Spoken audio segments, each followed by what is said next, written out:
The Sierra Sounds refer to a series of alleged vocalizations or sounds that were recorded in the Sierra Nevada mountains of California.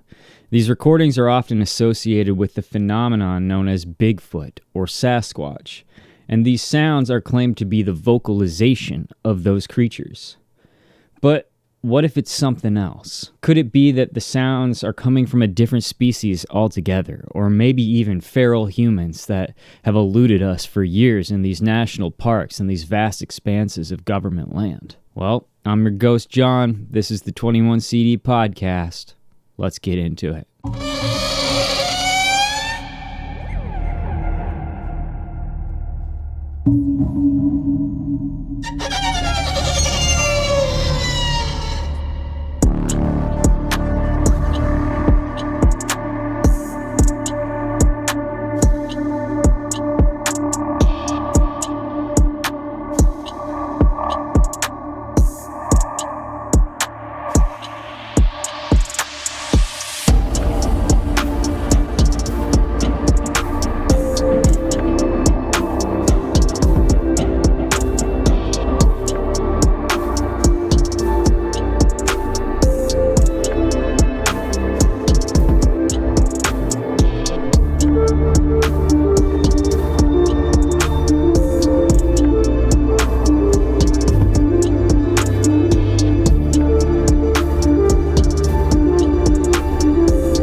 Hello citizen. Be advised this content creator is human and is therefore subject to human error. Any information provided by this content creator should be cautiously approached as it may be nothing more than allegation. Remember, trust your government, consume appropriate content, and be cautious of all conspiracy theories as they are the tools of the rebellion. Hey everybody, welcome back to the 21 CD podcast. If this is your first time here, welcome. As always, I'm your ghost, John. Before we get going, I'd like to remind everybody to like, follow, and subscribe. It helps me out immensely. You guys have no idea how much stress I experienced dealing with the analytics of all this stuff. So if you're listening on the podcast, don't forget that you can see me in 4K on the YouTube. And if you're watching me on the YouTube, don't forget that if you're on the go and can't tune into a video, you can listen to me on Spotify, Apple, or pretty much any other podcast platform. Just put 21 CD podcast into Google and you'll probably find something that'll work for you. For all updates and stuff like that, you guys are going to want to tune into the Instagram, which you can find by looking up 21 CD podcast. I do a lot of different types of videos. I do episodes like this, and then I've got 21 CD News, which is where we're reporting on stuff that's happening like kind of right now, so it requires shorter, more to the point videos.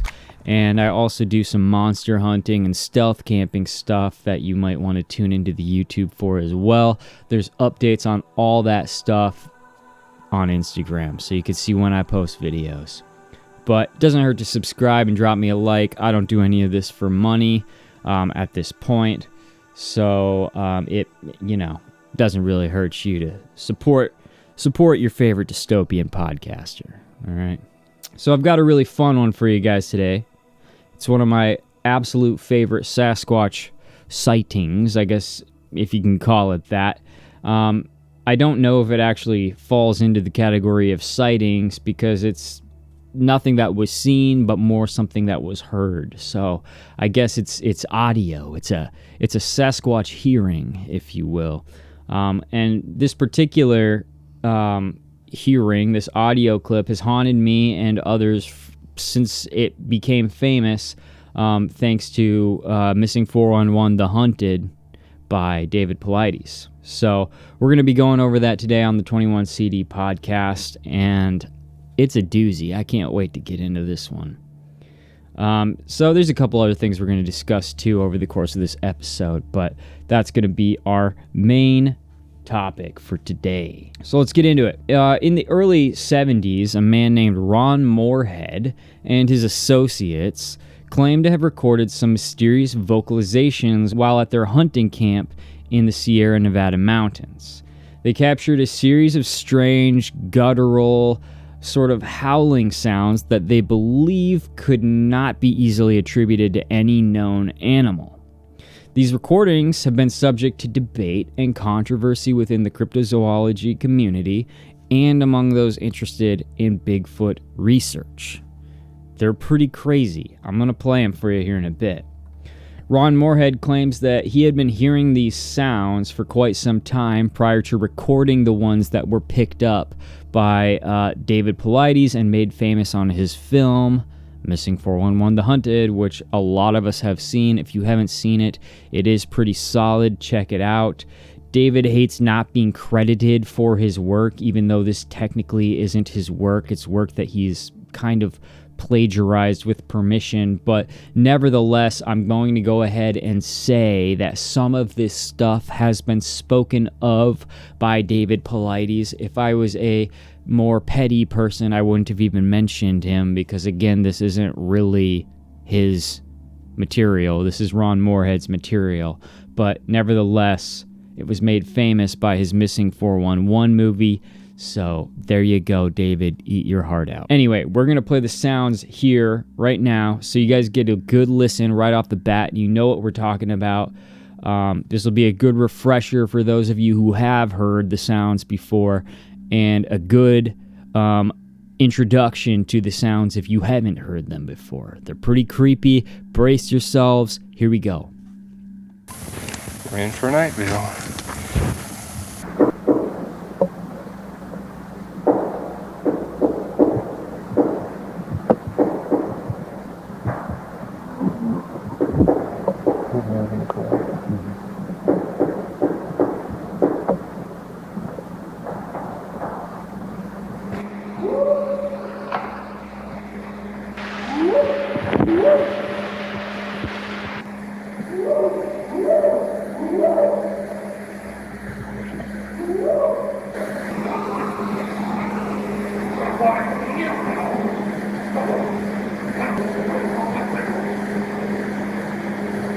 You trying to talk to this?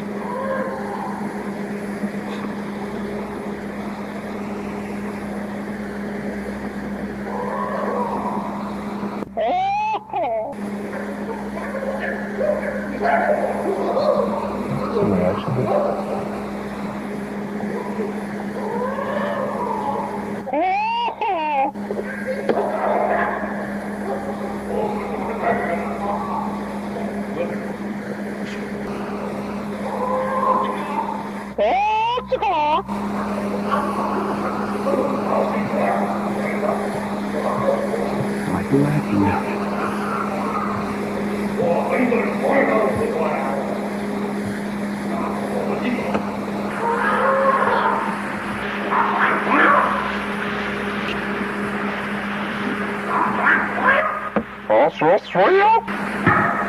That's our Joe.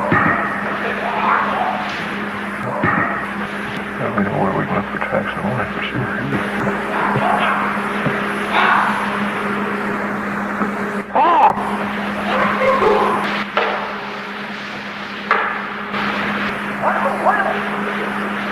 Thought I heard them cross the creek.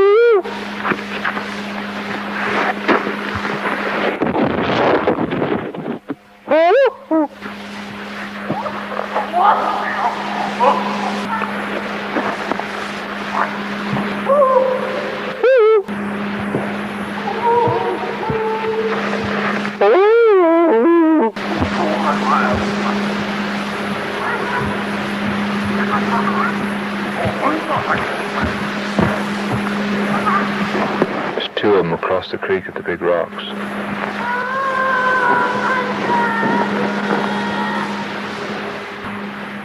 It's a hard act to follow. He sounds like he talks to us and they talk to each other. Yeah.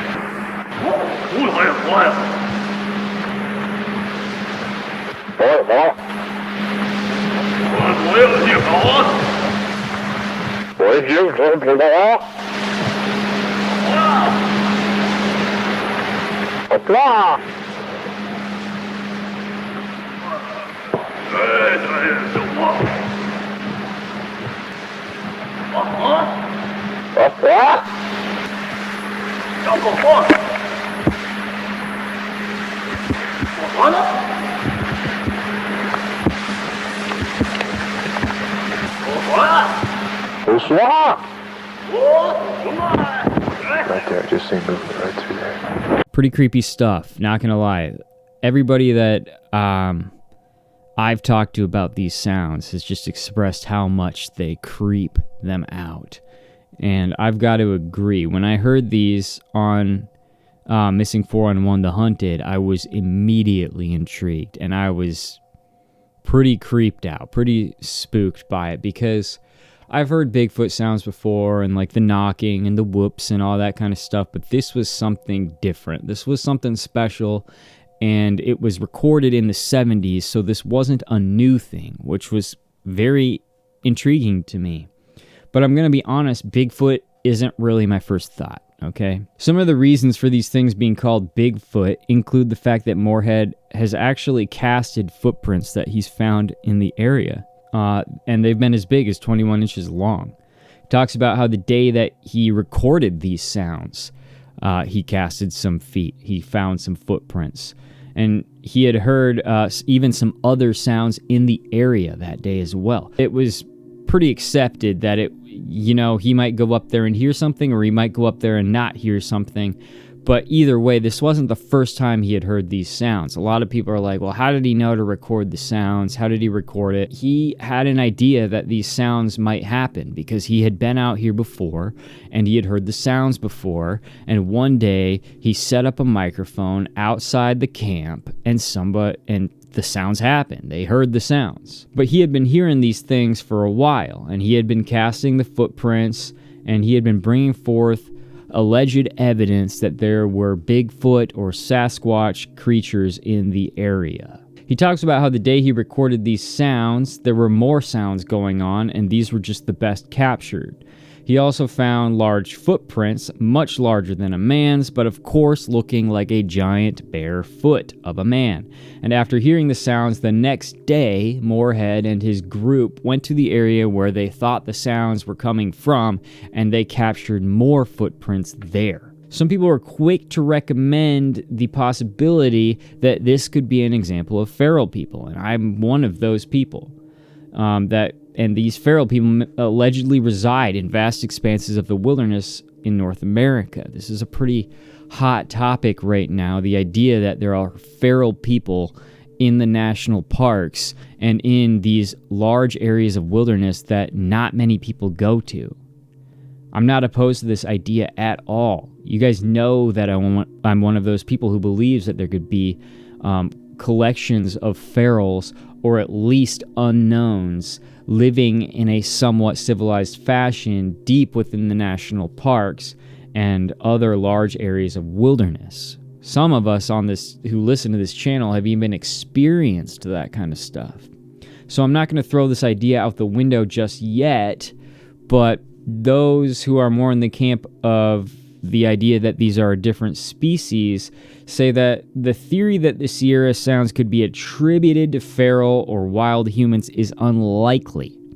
And it's not widely supported within the scientific or cryptozoological communities for a number of reasons. And the origin of these vocalizations, of course, is still debated.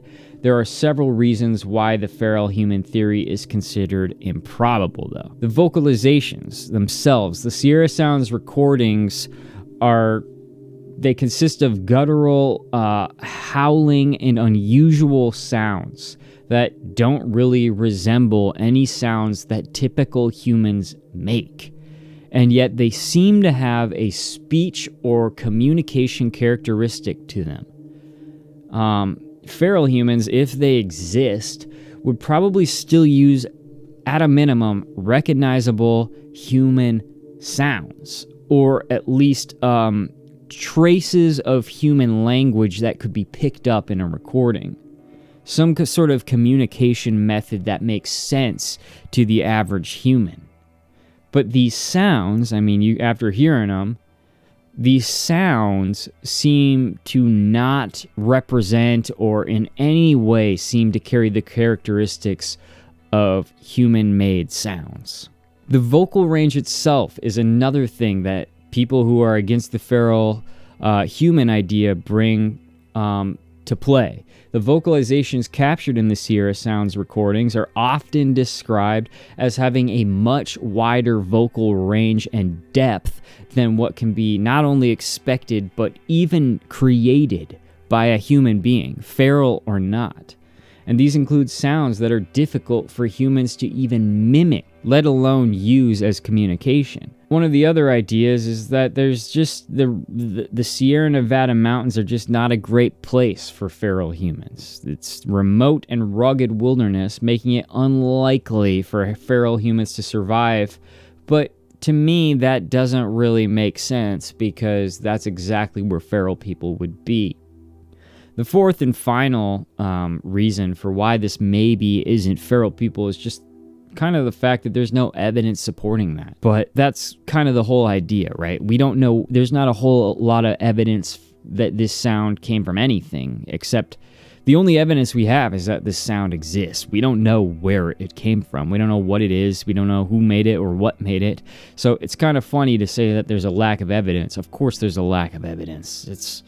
There's no evidence that it's anything except a sound that was made in the woods, and that allegedly the creator of this sound has gigantic human-like feet. Which brings me to my next point, which is kind of like, okay, if this is a feral human and these footprints are real, these 21-inch up to 21-inch footprints, if they're real, these are not regular humans. Like, these aren't just your typical feral humans. These are giants. Like, these are Nephilim. These are gigantic human beings and are probably not regular people. If they are people at all, they're not regular. They're very different than you and I. It's important to note that the Sierra Sounds are typically associated with Bigfoot or Sasquatch, as I already said, and many researchers and enthusiasts believe that they are vocalizations of some kind of unknown ape-like creature,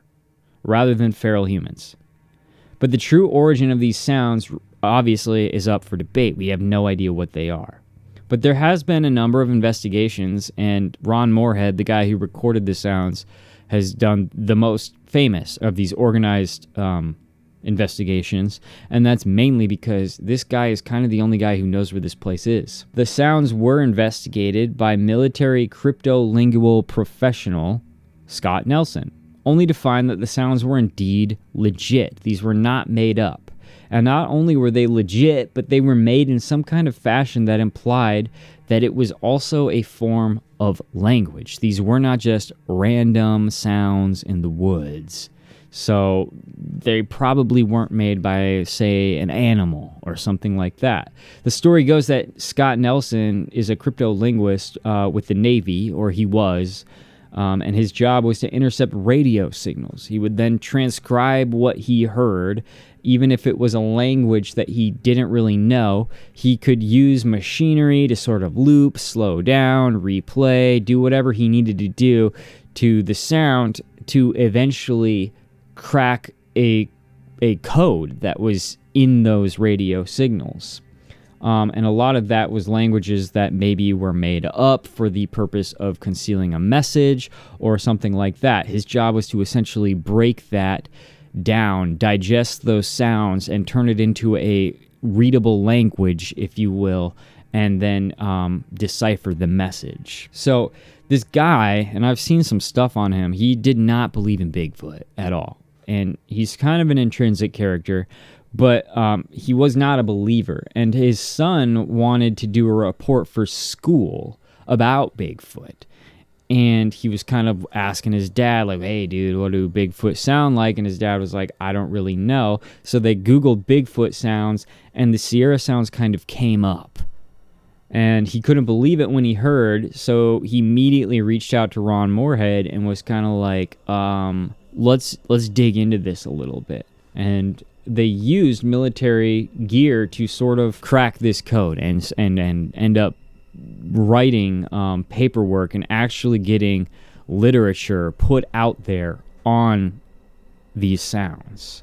So I'm not a cryptolinguist, so I can't really tell you how somebody comes to a conclusion that something is an actual language or code instead of just random sounds, but this guy is, like, he is smarter than me in this area, and so I'm gonna go ahead and go with it. He did dedicate his entire career to this, and he was able to write a 70-some page document on the Sierra sounds, providing a basis for why this is language. This is not just random animal sound. This is language, which means that it can be understood. It means that things are talking, and not in the way that, like, maybe a cat would make a sound to call another cat to the area. It's not like that, or the way that dogs howl. It's words. It's a learnable trait. It's a feature that these things have. They can talk. And this seems to be one of the only examples of that communication from that language being recorded. One could say that this is pretty groundbreaking. Here's some pretty fascinating comments that I've found regarding the Sierra sounds. One commenter said, okay, people, I am a Chinese Mandarin speaker, and around 326 to 328, that creature literally sounds like he's saying a certain phrase in Mandarin that I'm not going to try to pronounce. I can't read Mandarin, but essentially it means hello in Chinese. Chinese Mandarin is a tonal language, and the creature actually got the tone right. And shortly after that, it sounds like another creature. I say it's another creature because the voice sounds like it came from a different distance, echoed/answered a different sort of Mandarin-sounding phrase. And note that creature spoke a few syllables immediately before the hello sound, and it makes you wonder if the creature was calling another one by name. I know it sounds weird and might just be a coincidence, or I'm just hearing things. The other parts don't sound like Chinese Mandarin to me. A little bit more like Japanese or Chinese Cantonese in some sections. But the part towards the end, after the ni hao ah, sounds really like Southeast Asian language. Very interesting. So this is a Chinese Mandarin speaker who has heard the Sierra sounds and says, yes, some of this does sound strikingly close to Chinese Mandarin, but it's clearly not Chinese Mandarin. It just sounds very close to it. And some of the parts that don't sound like Chinese Mandarin sound like other Southeast Asian languages. Another commenter says they may be mimicking certain human languages that they've heard throughout the years. Our elders here on Vancouver Island always told us that Sasquatch is able to communicate with us in our native languages. They are very good at observing and mimicking us.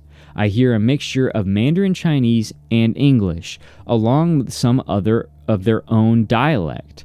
Not surprising at all, considering the fact that tons of Chinese built the railway through the Sierras and much of the Pacific Northwest in the late 1800s, and before that European colonizers were there surveying the area before too. It's a really good point. These Sasquatch, as we're calling them, but they could be anything, because it's important to realize this episode is not about Bigfoot, and these Sierra sounds may also not be from Bigfoot. We just don't know what they are, and we know that big footprints, if you will, have been casted in the area. That doesn't mean they're one and the same. It doesn't mean that Bigfoot is what we think it is. It literally could be a Nephilim. So we have no idea what we're working with here, but whatever it is does seem to possess the ability to mimic not only language, but also specific languages. And according to these commenters, they have legends in their own respective areas of how these creatures are able to speak to them in their own language by mimicking. Very interesting stuff. The notion that these mysterious beings might possess a form of language has always intrigued me. Whenever I listen to these recordings, it sparks my curiosity about the existence of dialects among them and the potential for interconnectedness within the species. So I find myself kind of wondering whether a member of whatever this species is, if it's a species, can you call a Nephilim a species? Can you call an Elohim a species? What are we it's hard to know if you can call a spiritual being a species, because we don't have any categories of species in the spiritual realm. But are they able to communicate based on where they are geographically? So could one of these things in the Sierra Nevadas communicate with one of these things in Maine, for instance? Because there's legends of these types of creatures all over the world. Do they speak a language that they understand across all the globe, across the whole realm within which they reside? I say globe. I know that some people get offended when I say globe, because I do have some flat earth people who listen to this. Look, everything is open, okay? Yes, the earth might be flat. We don't know what's going on here. Almost everything we've been told about this kind of stuff is a lie, but you get what I'm saying. Can these things communicate the whole world over? Or are there different tribes of them that speak different languages? How would the language that's spoken by these things in the Sierra Nevadas compare to the language that's spoken by these things in, let's just say, South Africa? Is it the same? Would they be able to comprehend what each other is saying? These questions delve into the heart of the unknown and raise fascinating possibilities about the nature of these beings, in my opinion, and their communication methods, because this implies that these are a species that is not just elusive, but just as intelligent as we are, if not more intelligent. That's kind of the whole meat of this episode, is the fact that these things are talking. They're not just making sounds, whoops, and knocks. This means that they are the only other species we know of that can actually communicate with a language that may or may not be able to be written down. It's insane when you really start to think about it like that. And when you listen to these, you can almost explore their dialects and languages and compare them to other sounds that we've heard all over the world, and I don't think enough people are doing that. But I feel like if we did, it might be able to shed some light on, let's just say, their social structures, interactions, the depth of their intelligence. It would just add a whole nother layer of intrigue to the ongoing quest to unravel the mysteries of these creatures out here, whether they're Bigfoot or not, right? Because we're going to talk a little bit more about a different type of creature that's in the Sierra Nevadas, a Wendigo. It shows that there are places on Earth where spiritual beings, because a Wendigo is a deeply spiritual being, they come out.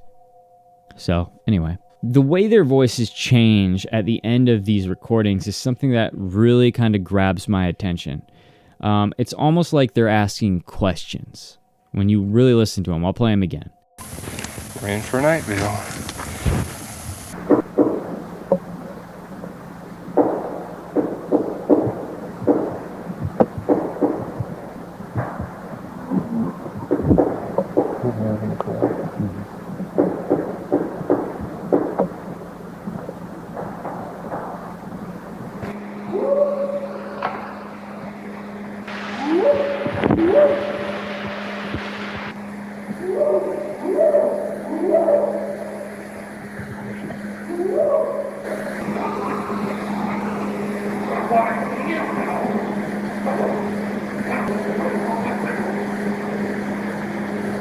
You're trying to talk to this.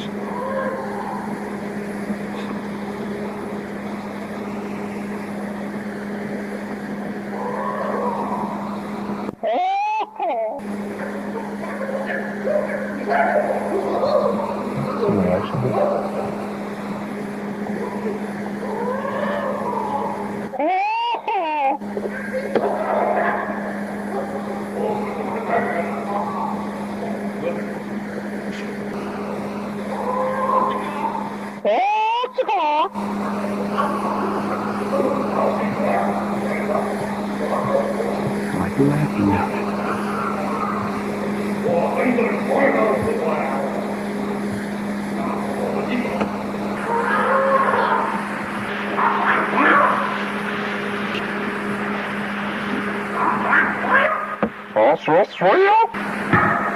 That's our job. Now we know where we look for tracks of life for sure.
There's two of them across the creek at the big rocks.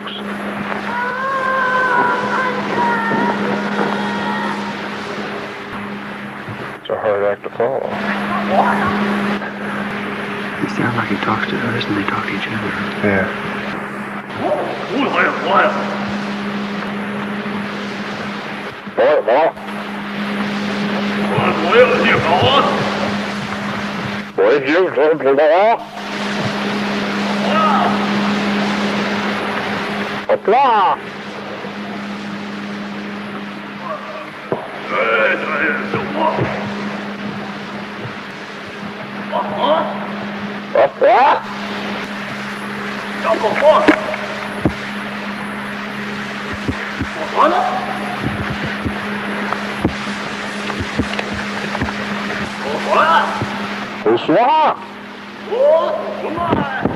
Right there, I just seen movement right through there.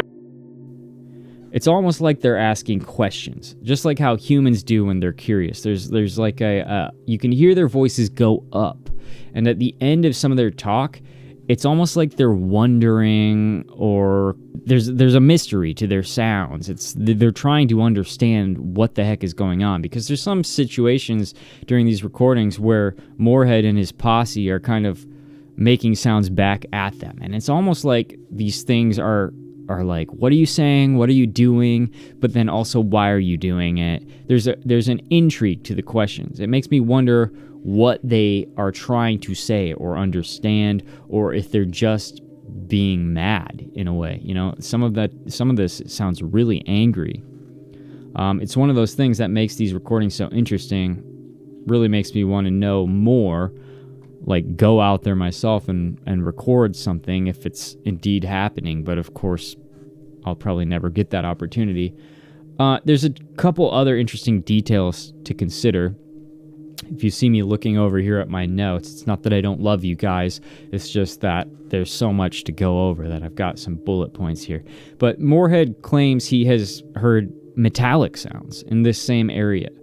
It sounds like someone in the woods banging on metal, he says, or like car doors shutting. And for those of you who have dived into the portal phenomenon, you know that is often indicative of portals, which a lot of us believe, myself included, that Sasquatch, Bigfoot, this creature that it is, whatever it is an interdimensional being. It's a being that can travel through different dimensions and may not be native to this place.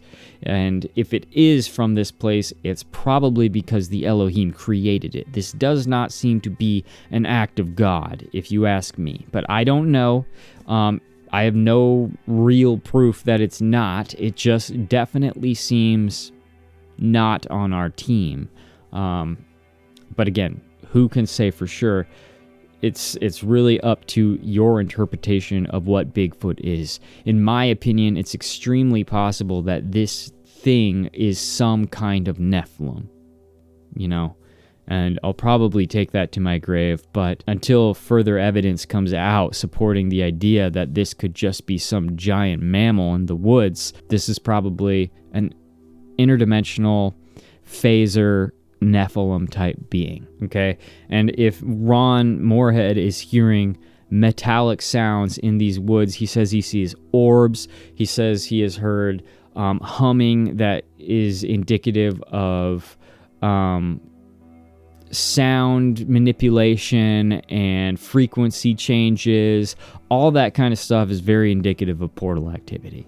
And it only reinforces the idea that this thing, this Bigfoot, if you will, this Sasquatch, this is an interdimensional being. It comes and it goes, and that can be sort of heard and witnessed in a way, even if not with your eyes. It can sort of be witnessed that this thing is coming and going in an unnatural way. And when people report seeing portals or experiencing some sort of dimensional activity, a lot of times they report hearing metal whooshing, metal scraping, metal banging, car door type sounds. All of these things are things that Ron has heard in the area of these Sierra sounds.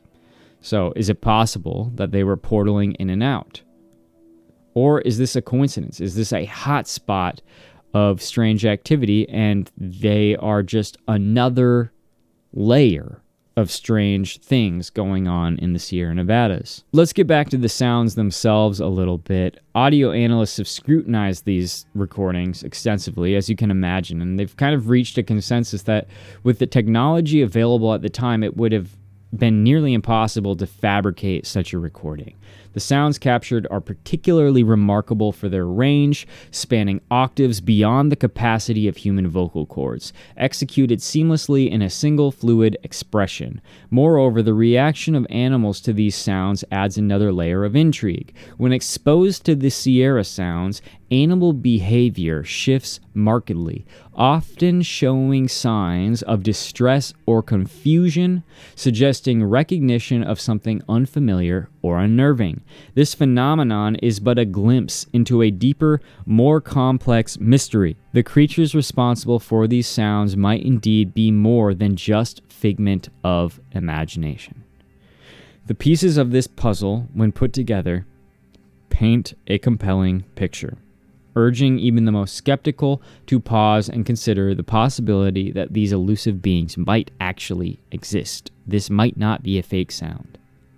One comment that I read online said that, to me, they seem to be partly mimicking sounds that they have heard humans make. This kind of goes back to the other comments that I've read already in this episode. They make these sounds accurately enough to be understood as words, but I don't think they are using those parts as their own language any more than a mockingbird, assuming it's real and being made by some non-human animal or animals. Hearing things like, "Oh, I'm dying," is creepy, because some people have reported hearing that in these sounds, and maybe if you listen back deeply enough, you'll hear that too. This guy's saying it's creepy, along with a number of other bits like that. It's like hearing a recreation of human encounters that they have had, and many of those encounters did not go well, which is pretty creepy. It's like they're mimicking their victims as they're communicating with Ron Moorhead and his team. That sounds pretty horrifying. This guy even says, "One bit sounds like the sounds that I have always imagined a human might make if shaken violently to death." Also, it doesn't help my anxiety levels that my dog comes over and listens intently when I play this or other similar recordings on speakers. He doesn't do the head tilt. He doesn't bark, he just stares on alert until I turn it off. I've played all kinds of animal sounds trying to get him to be interested in them, and I barely get any reaction from him. But when I play these, there's a different reaction altogether. Anyway, real or not, whatever the recording is creeps me out. Yep, you and us all, bro. There was a particularly interesting episode of Lore Lodge, which you guys should check out. Lore Lodge is awesome. Aiden talks about the insanely low number of people over the height of 7 feet, which is the alleged requirement is that these sounds came from something over 7 feet tall because of just, again, I'm not a scientist. I don't know how this stuff works, but people who study these things have said that whatever made this sound had to be over 7 feet tall. And Aiden over at the Lore Lodge says that the amount of people who are that height in the world are staggeringly low. And the likelihood that that staggeringly low amount of people is in the woods of the Sierra Nevadas at night is even lower, which is a great point, and only leads to more questions. It seems extremely unlikely, therefore, that anybody is kind of like out in the woods making these sounds. The experts who made the statements regarding this information are grounded in the laws of physics and acoustics. Like, these are regular scientists. They know about this stuff. They've concluded that these sounds were beyond the capability of known humans. The pitch, the volume, the resonance all pointed to a source that defied conventional understanding in any way whatsoever. According to their assessment, this creature capable of producing such sounds would have to be of colossal stature, standing somewhere between 7 and 8 feet, which is massive. Like, when we think about this, it's not just height. This thing has to be wide as well. This thing has depth. It has mass to it. It's a massive being. These Sierra sounds often go unnoticed by those who firmly hold the belief that Bigfoot is just a blood and flesh ape, sometimes referred to as apers. These people are not really interested in the Sierra sounds, curiously. And there's a couple reasons for that. Firstly, the Sierra sounds challenge the idea that these creatures are simply wood apes by suggesting that they possess some sort of exceptionally advanced form of communication, so they can't just be mammals. The vocalizations captured in these recordings hint at a level of linguistic complexity that is inherently human-like. More human-like than what one would expect from, say, a traditional ape, like a chimpanzee or a gorilla, and yet there are people out there who believe that's what Bigfoot is, just some giant elusive creature. Some ape. This notion contradicts the view of Bigfoot as a mere animal and suggests a potential for a much higher level of intelligence and therefore capability. What else can they do if they can communicate with words? Secondly, the Sierra sounds are often associated with other strange phenomena like UFO sightings, orbs of light, and disembodied voices, as we've already kind of talked about, which accompany these Bigfoot encounters. Those additional elements can be unsettling for apers, the ones who believe that Bigfoot is just an ape, because they suggest a more paranormal or supernatural aspect to the Bigfoot phenomenon. This challenges the desire of some to portray Bigfoot as a simple, non-supernatural biological creature. It makes Bigfoot more complex than he should be if he's just an ape. Again, we see this all over the place in all sorts of science. This is why I tell you guys not everything is something. Because if you believe everything is something, you're just as bad as the people who believe nothing, because unfortunately, one of the traits of humans is to manipulate the information to fit your belief set. We have to be careful not to fall into those traps, but these people who, kind of believe that Bigfoot is an ape, what this guy is essentially saying is that they don't talk about these examples of higher intelligence because it goes against what they think Bigfoot is. I've got to say that personally, I've never really given the idea that Bigfoot is just some giant ape any sort of real credit, because there's just too much evidence that he's more of a phaser, dimensional traveler. He can come and go at will and without us even knowing that he's doing so. This is something much more sophisticated than just a lost species, a missing link.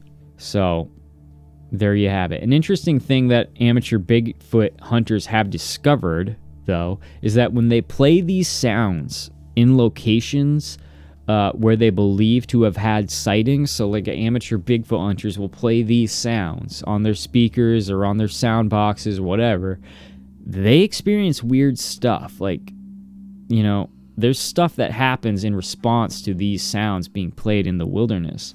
One of these researchers claims that in the dense forests of Oregon's coastal range, Our research team, which has been around since 2016, has explored areas designated as Alpha through Delta. Our experiences have ranged from eerie whoops and knocks to outright terrifying screams and rock throwing. One unforgettable incident occurred earlier this month in Area Charlie, a ridge nestled between Alpha and Bravo. Attempting an unconventional method, we played the Sierra sounds and recordings of babies crying over speakers. The outcome was unsettling, to say the least, and we hastily retreated at dawn, vowing never to use such sounds again. The Sierra sounds, whatever message they send, definitely doesn't seem like a friendly invitation. To reach Charlie, the highest point in our research area, we navigate through Alpha on old logging roads. Okay? Alpha is intimidating, a place we avoid at night or without a group of at least 3. We've experienced fist-sized rocks thrown at head level, trees being pushed over, and deep woof sounds, reminiscent of massive lungs exhaling. My battle buddy, a fellow combat veteran, likened our first encounter to a scene straight out of Raiders of the Lost Ark, with him frantically running back to his car. Our venture has led to the loss of 3 trail cameras. Only straps of plastic and fragments of rope remain. Despite these challenges, we've managed to capture numerous prints on film and make a few castings. I'm still trying to get a hold of this guy to get some information from him. Like pictures would be great.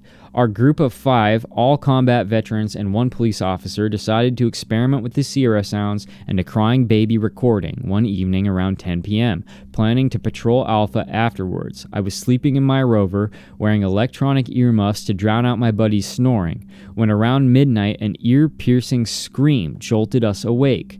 The scream was so intense that it penetrated the earmuffs as if they were non-existent.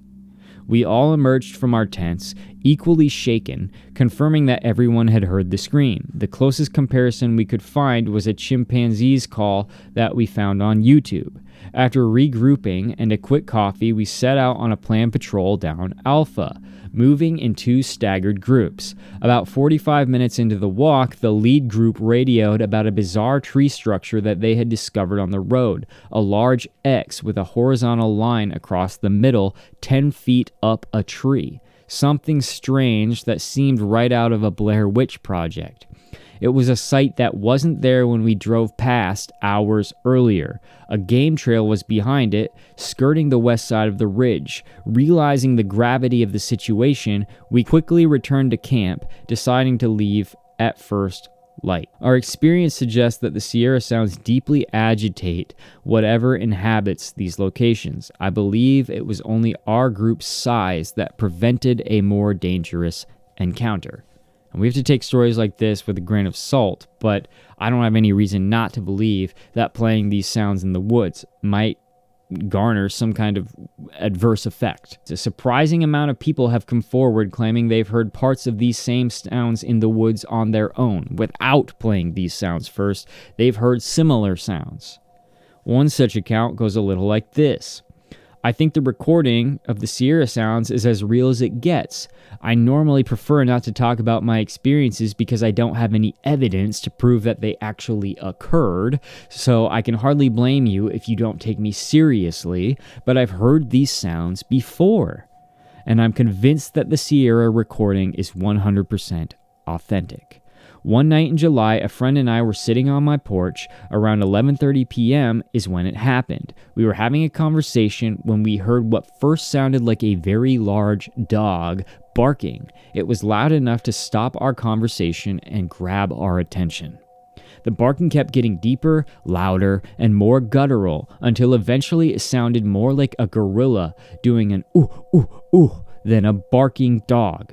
After a brief pause, I assume it was taking a breath. It spoke. I have genuinely no idea how else to describe what happened. It was not an animal call, and it was not a person screwing around. The sounds were structured and spoken like words. It sounded similar in tone and cadence to this, but I don't think the words were the same. If it's possible for something to sound big, then this sounded like it came from something very large. What happened next was even weirder. I struggle to describe it because I've never experienced anything like it, before or since, so I'm sorry if this doesn't make sense. It was like the air began to vibrate. If you've ever been next to a large speaker with the bass turned way up, that's what it was like. I could feel the vibration, but I couldn't hear it.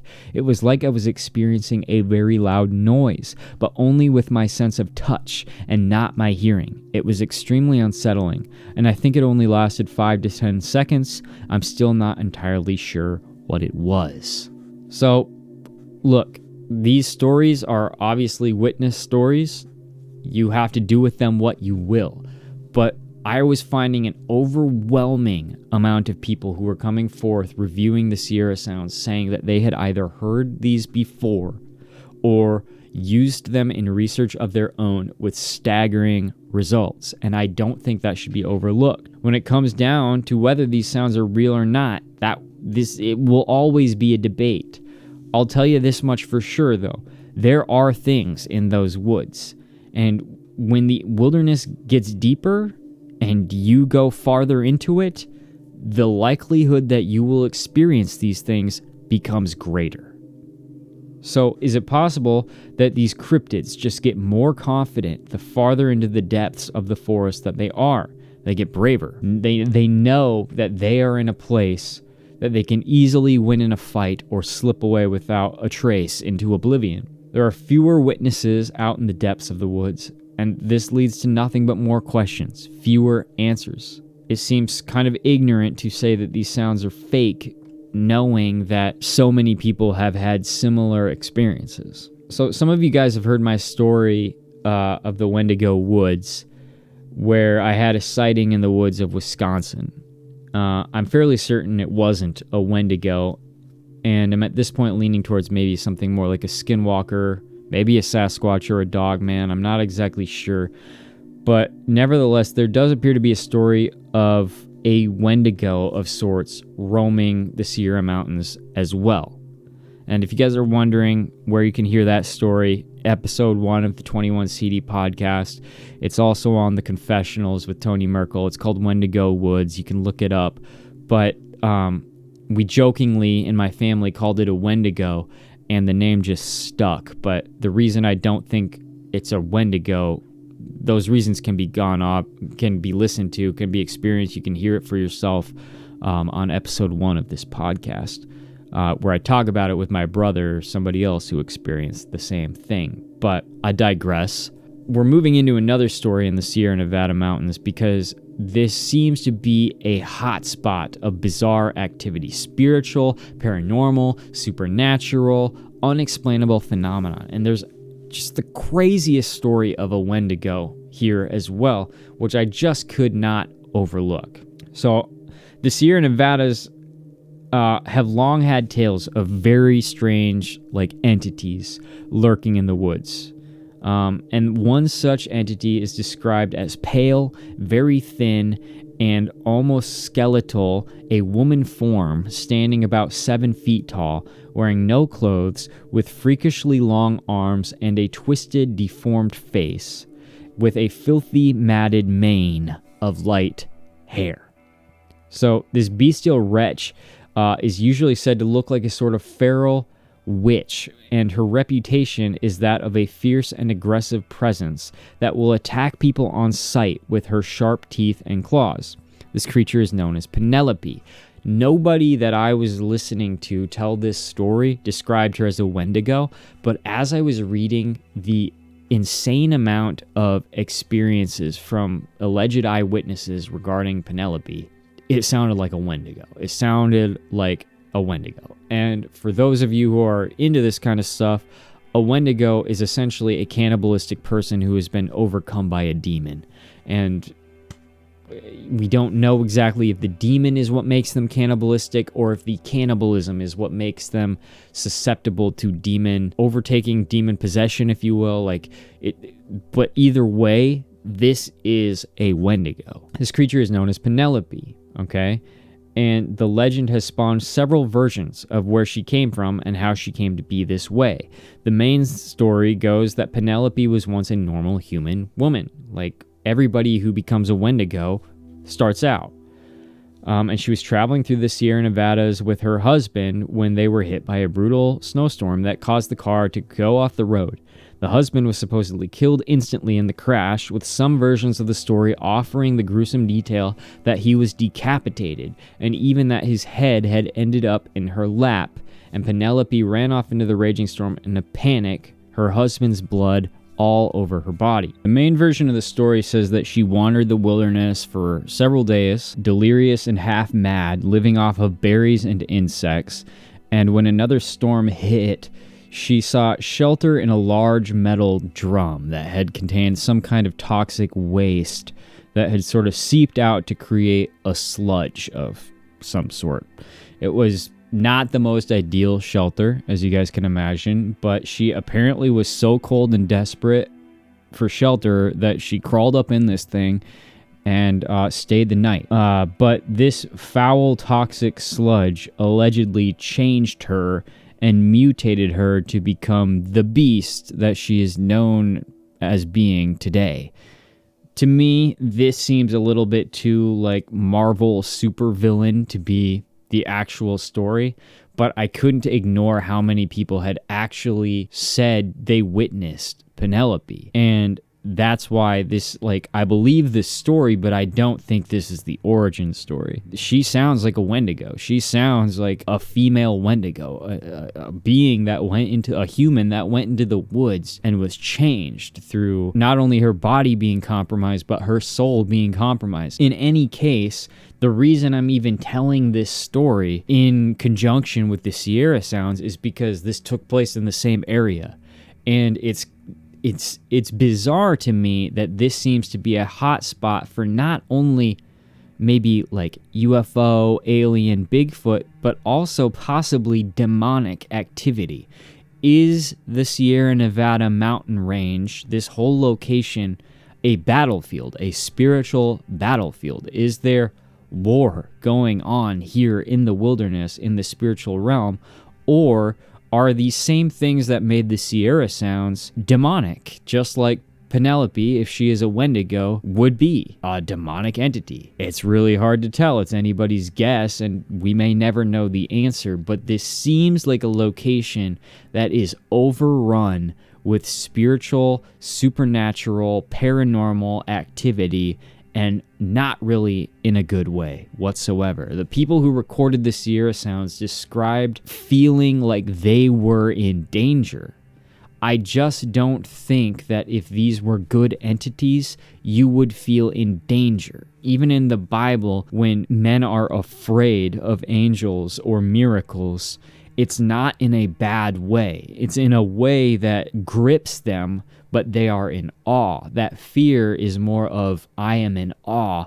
Whereas when it comes to Wendigo and the fear that these men experience in the woods when hearing these sounds, and the fear that we hear in our houses when hearing these sounds, it's very much, this is not okay, which tells me that our souls, our subconscious, is telling us that this is not a good thing.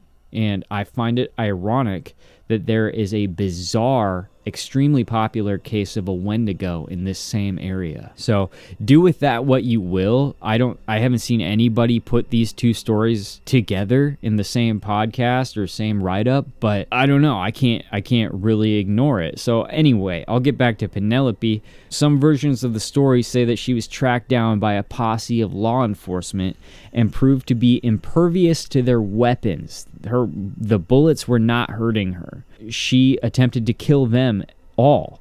There were many tales to follow of people coming back from the wilderness talking of having found disemboweled bodies of these victims, as well as animals that had been torn apart by something that was obviously extremely powerful.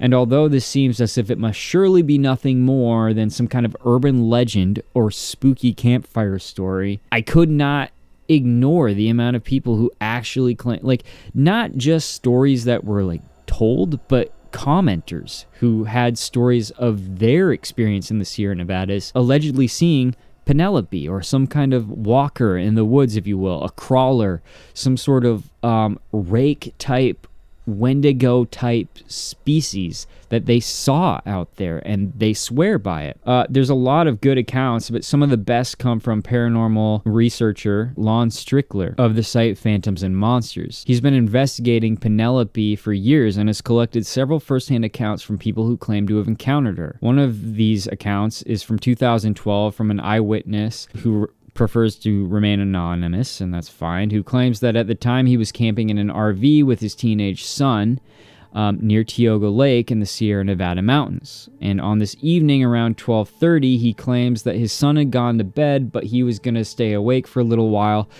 going over some maps, and he heard a high-pitched scream. The witness claims this is what happened next. At first, I thought it was a coyote, but it was a single scream and sounded more human, like a woman's scream.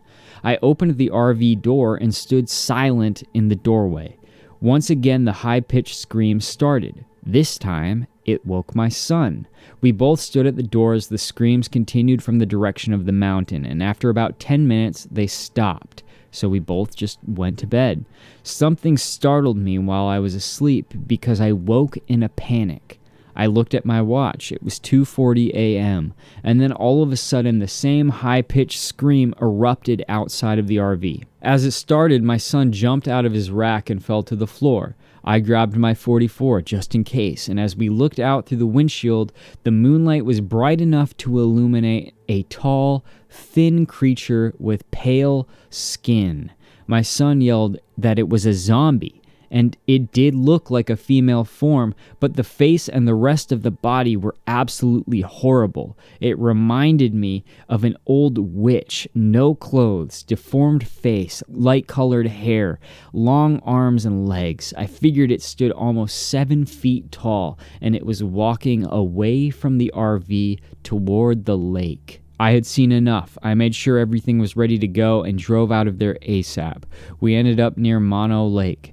This is bear country, and I know that there have been Bigfoot reports over the years, but what we saw was neither as far as we can tell. A few days later, I was able to talk to a ranger as he walked through the camping area. He was an older guy and quite engaging.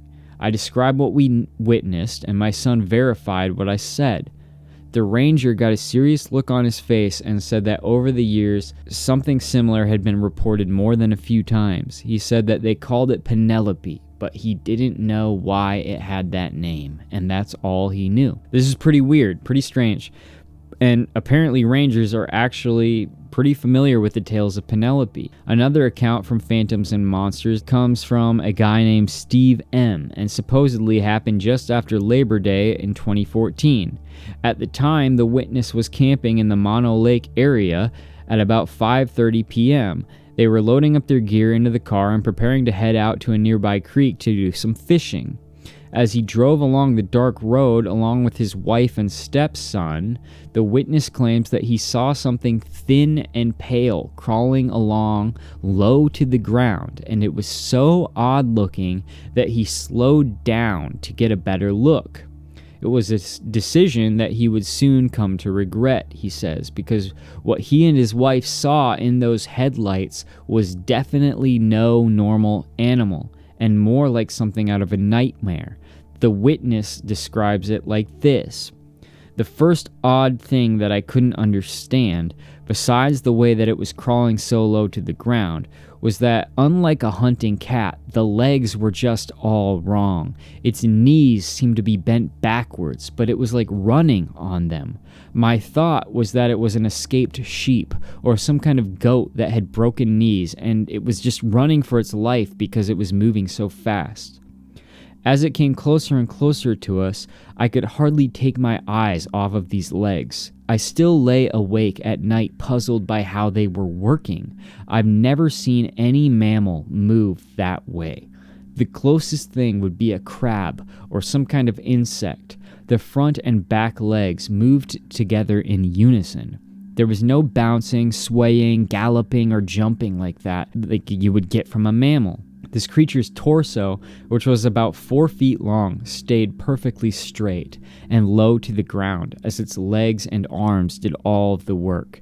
To me, it looked like a puppet with a marionette moving it along. So unreal, like something out of H.R. Geiger's Aliens.